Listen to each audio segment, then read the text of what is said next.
My name is Roqy Tyraid, Roqy Tyraid.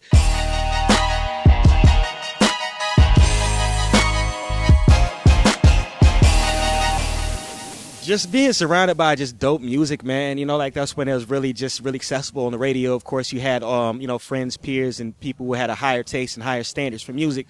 So, inherently, I just had, I was pushed down the right direction in terms of really liking music. And, if you're around that element all the time, of course, naturally, you pick up that trade. Just like, if your dad was on the farm and his father was on the farm and his father was on the farm, naturally, you're going to be a farmer if you're on the farm. It's kind of how it was with me in dope music and hip hop and whatnot. So it's cool to, kind of be carrying the torch in a sense, Memorizing Nas's verse off the East Coast, West Coast Killer song.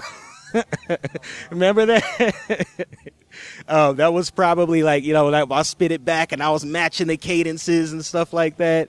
That was probably one of the most influential parts in terms of me, not only being a fan, but, saying, hey, maybe one day I could possibly pick up a mic and do it myself type thing. So finding a way to stand out without it not being organic or natural or, unnatural or whatever. So, just initially finding a way to be like, hey, I'm over here. And then just realizing by investing in your craft and just doing everything naturally is the best way to get people to discover you as an artist. You don't have to create gimmicks or niches or anything like that. Just be who you are. And, that's a problem that a lot of artists experience initially. So just take that discipline and apply it to other factors of my life and whatnot, because, when you just start investing in that craft and whatnot, you may not have your other ducks in a row, but if you take that same energy and apply that to different things, you can benefit your life in, on a grander scale, in a more generalized scale and whatnot. So that's something I'm personally proud of. I don't think a lot of people talk about that part because we're all considered indie starving artists and stuff. So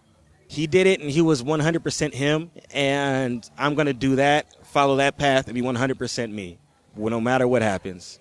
That's all I ask people to do, is just follow your path and write your own story. So don't be the next man. It's not as exciting.